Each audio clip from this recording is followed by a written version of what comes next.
Peace, love, and reparations. Welcome to Black Star TV 2.0. It's your boy Black Star. What's going on, family? If you're not subscribed to the channel, please hit that subscribe button right now. Hit that like button as well. Thank you so much. I appreciate y'all coming to over here to the channel and supporting. Listen, 2024, it's been a great year for foundational Black Americans, man. Family, we stood on business all year long, made the Democrats crash and burn nationally. Then we had the Democrats in California, had them crash out last minute. Listen, we've been checking people on their little disrespect. Everybody, I don't care whether you're from the lineage, you're not from the lineage, I don't care. We've been checking everybody. As a matter of fact, I'm actually going to play a throwback clip of somebody who got checked. Watch this. And reparations. Enough. Wait, what the? I'm tired of you niggas on these blogs. I fuck my business. I'm tired of you niggas on these blogs. Please, we're not getting it. Enough. FBA is gonna be at your ass. No, listen. No, I fuck with the FBA, but at the same time, whatever they're doing, it's not working. Now listen. Listen. Last part, I said something that came over insensitive about reparations. I've been getting attacked all week this week on Twitter. You ain't fry them up? No, you can't fry them up. I said something about reparations, about black people. We not getting reparations, let it go. They proceeded to remind me that you're Caribbean, you're not black. Fuck you, they was cursing me out. Then I did some research and I realized it came off insensitive, and I understand. My point I was just making was that I feel like when it comes to reparations, that the government plays with black people. Right? And that's just how I feel. Japanese got their reparations, the Jewish people got their reparations, Native Americans got their reparations, but when it comes to us, we didn't get it. You know what I'm saying? So that's why, that's how I felt. But I understand. I just want to acknowledge the people. I get it. Salute to the FBA and ADOS and all you. There's no smoke. Man, listen. Checking them. What Bruce Lee say? Apologize, and there will be no fighting. Listen, bro. We checking the hell out of everybody. I don't care who you are, what lineage you come from.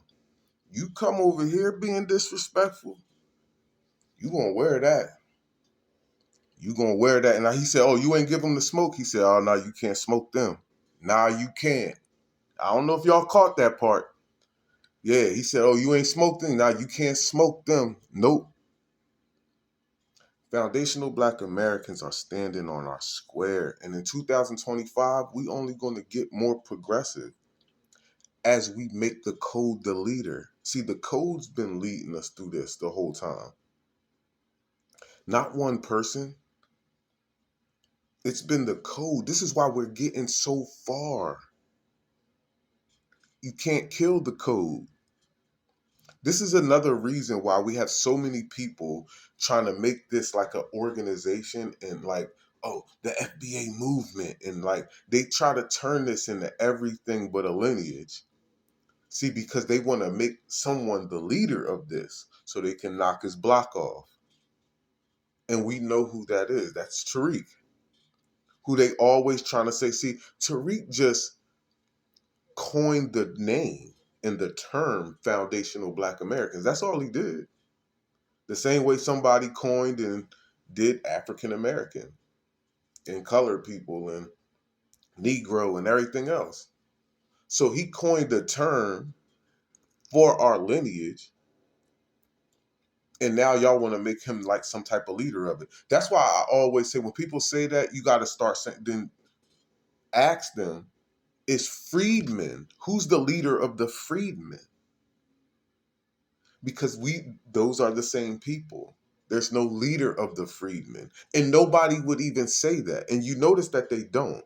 They never say leader of freedmen. It's always, who's the leader of the FBA? You see? They try to turn FBA into an organization, even though it's a lineage. And we use both words interchangeably because we can only use the freedmen when it's during, political or law stuff. Really law for the most part. But yes, family, we've been standing on our square, handling business. Yo, I wanna play a video for y'all with Myron Gaines really fast. This video came across not the other day, and I wanted to play it the other day, but I was like, nah, I was talking about something else. But listen to this. You know, call out bullshit black culture. Black culture. I shouldn't even call it black culture. It's disgusting culture created by yeah, them boys as well. Them boys. You know, but no, man, you know, because I get hit a lot because I criticize the black community for a lot of their faults. They, you know, prioritize a bunch of stupid shit, and then they, instead of like attacking my arguments, they tell me, well, you're not even black, so you can't comment on this. I'm like, what kind of low IQ logic is that? So you're telling me that I can't criticize something because I'm not of that community? That's retarded. That's like saying, oh, you can't say 1 + 1 is 2 because you're not a mathematician. No, we're not saying that you can't criticize our culture and community. What we're saying is that you don't ever criticize your community, because it's funny in the comments. That's why I say I love foundational Black Americans, because this is actually a white dude's podcast who's an absolute racist, right? And foundational Black Americans is in this comment section like, yeah, what's up with Sudan?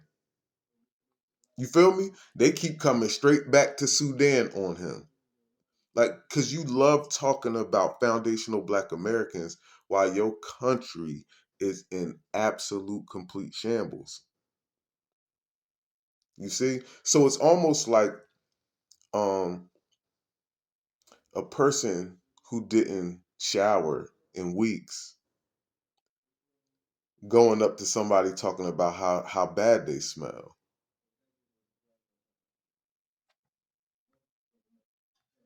Hold on, family. A mathematician, you fucking retard. Like, no. The black community has some real big problems. Too much victimization, too much blaming on white people, too much blaming on police brutality, not enough fathers, way too much, you know, care about drugs and... Not enough fathers. That's funny because the statistics actually came out, and y'all can Google this. The statistics came out and said that Black fathers are actually the most active parents in their kids' lives. And this is among all races, my nigga. So that's absolutely false. And then to try to say that we, you know, blame the white man and police brutality. Like, is it an issue though? Because when we talk about white supremacy, we have to talk about, again, from Neely Fuller, the 9 sections of activity that you control and run, right? You know, drug trafficking, being in gangs, gang culture. Look at the rap music. How damaged has that been to black people? Fucked up, dude. All these black guys, even like a lot of black guys from richer homes, they'll go and imitate this thug culture because they think that's what they're supposed to be black. I remember seeing it in college, these like rich black dudes, but then they're trying to act all gangster because that's what they see, and it's just pathetic. Backwards, man. And these girls. So again, think about what he just said, because it just caught me. He said you have all these people in college acting gangster. What's wrong with that? You're acting. You're not doing the gangster stuff. So how is that degrading our culture?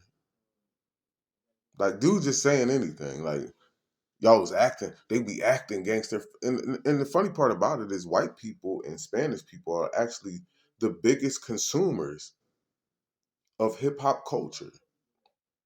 And again, I will always say that they try to minimize our culture to all negative things.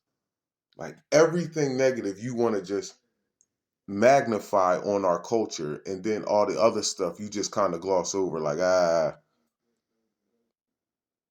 Twerking, the sexy reds, it's just disgusting and degenerate, and it's destroying black culture. Yeah. And if you say that, oh, you're a racist. Like, no, I'm not a fucking racist. I want them to do better.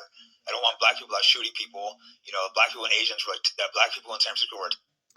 Like he said, he want black people to do better. I highly doubt that. The funny part about it is when it really comes down to crime and stuff like that, we're actually doing better than your community, because your community commits the most crimes statistically. I don't want to hear that per capita shit. Y'all commit the most crimes in general. Y'all have the highest numbers, and that's just what it is. Attacking Asians nonstop. They started pushing Stop Asian Hate. All of a sudden they stopped when they saw it was all black attackers. It's just like, there's clearly some problems in the communities, and the problem is it's not an easy fix. So it's easier. Or systemic racism or any of this other bullshit, which I don't think, like, you can't use racism anymore because that's what they love to use as, like, systemic racism. Like, things aren't fair in judicial system towards black versus white.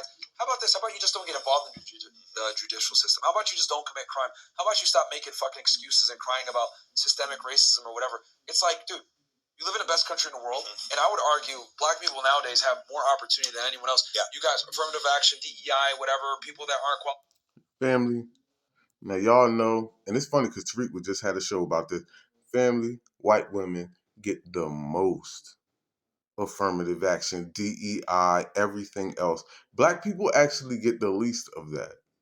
You would say white women, then you're going to have them gay white men, and then you're going to have the Asians, the Spanish, the Indians. You're going to have everybody else get those benefits before us.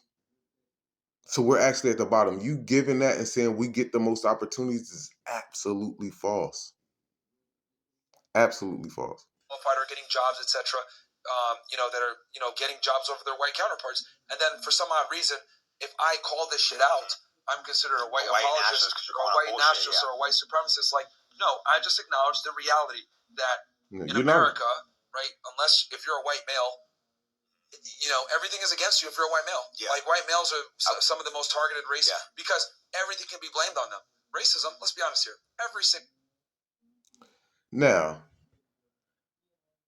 he's saying everything could be blamed on him because everything is damn near to blame on you.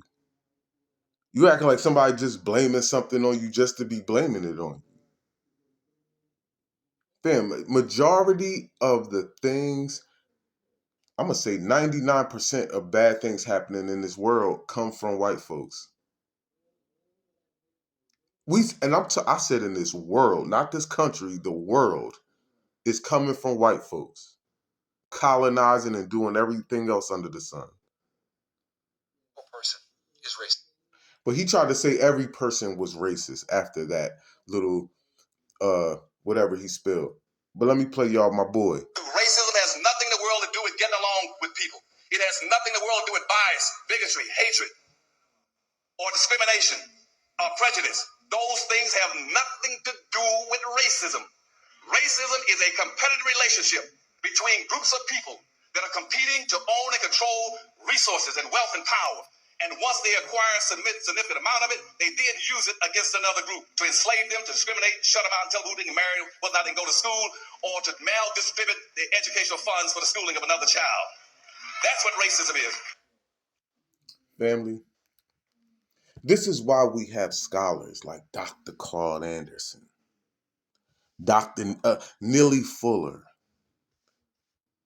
Francis Cress Welsing. This is why we have scholars like that, and we don't listen to people like Myron Gaines. You see? Because you're nothing but a tether.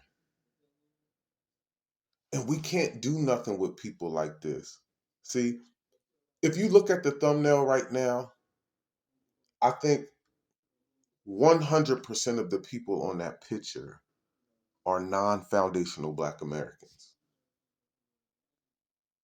But you be having the most smoke for us. You see, and this is why the delineation thing is so strong and has been going on so much, right?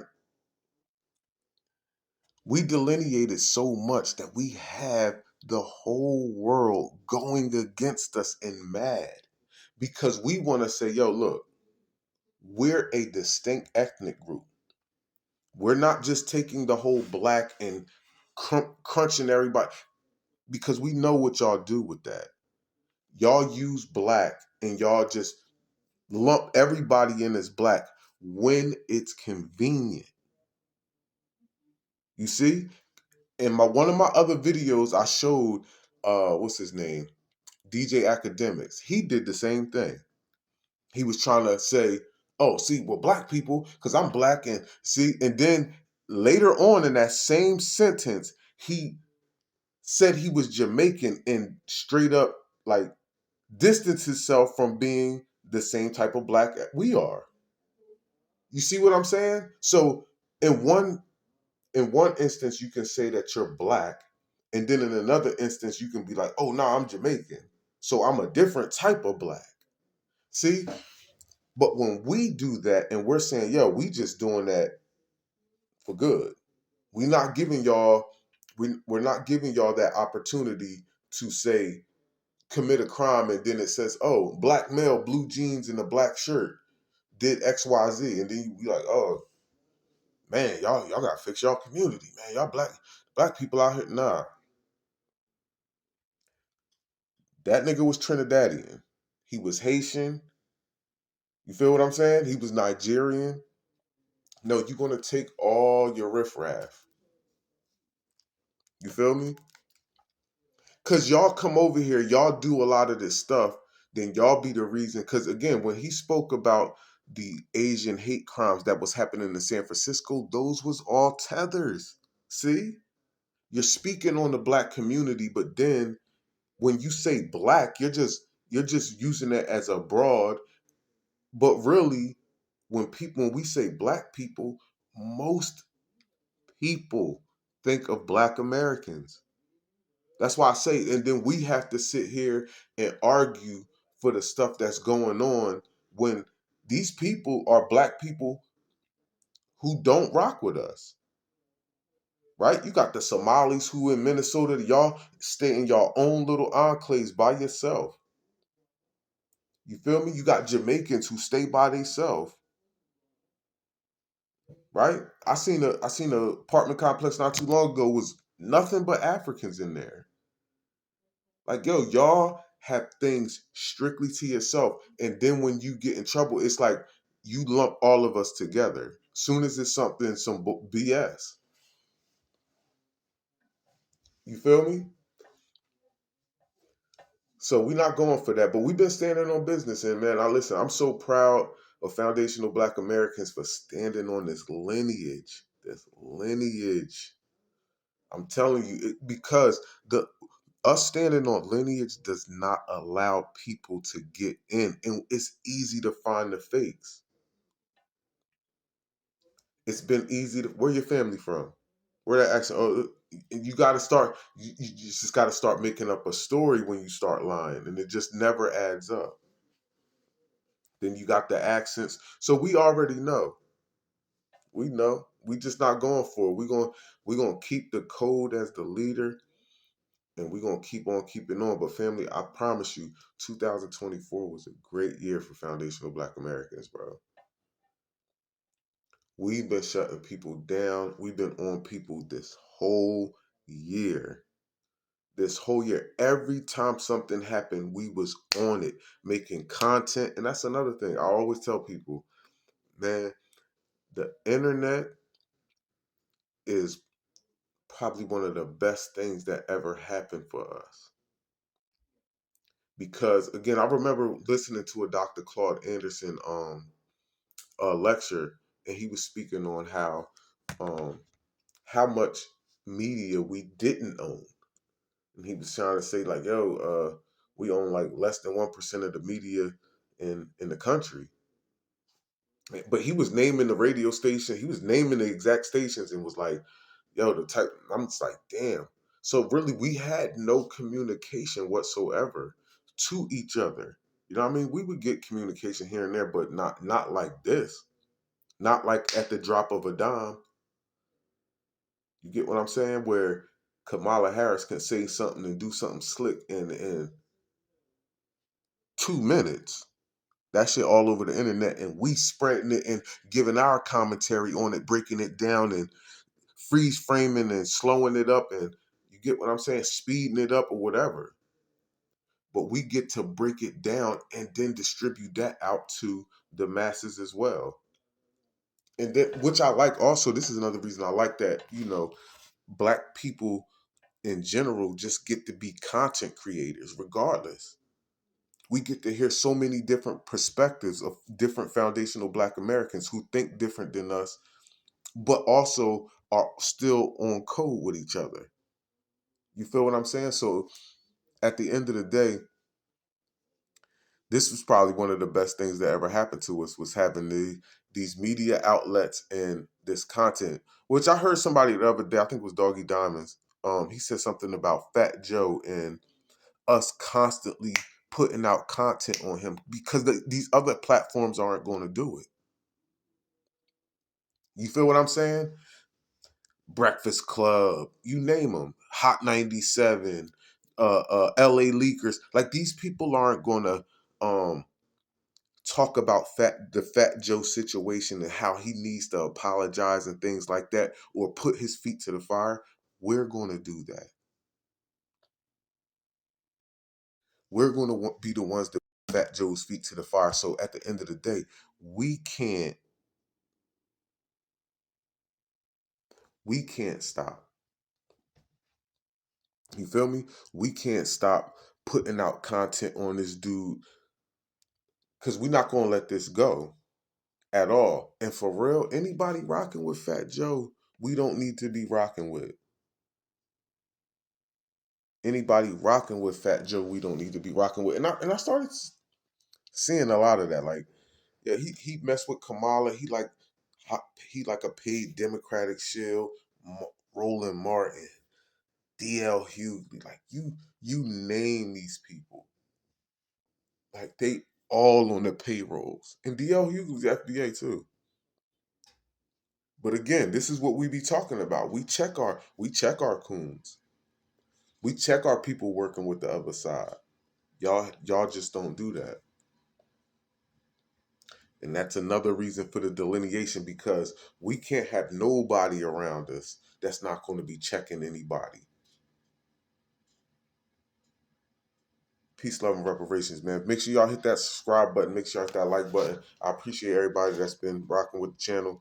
Man, it's been all love, man. We out of here. Peace.